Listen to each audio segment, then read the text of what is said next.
Hi, it's Nina. Well, hello and welcome again on Now I Know channel. And today's video we're going to talk about how to change your profile picture on Facebook. So let's get started.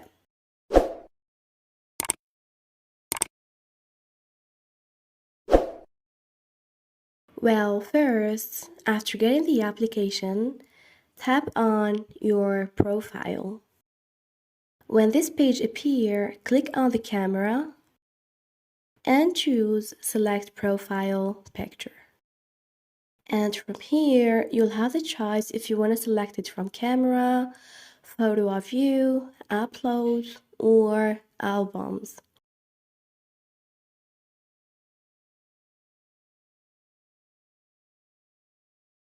Anyways, after selecting your photo, you can make some modification by click on these icons. You can also add from and make it temporary. When you're done, tap on Save.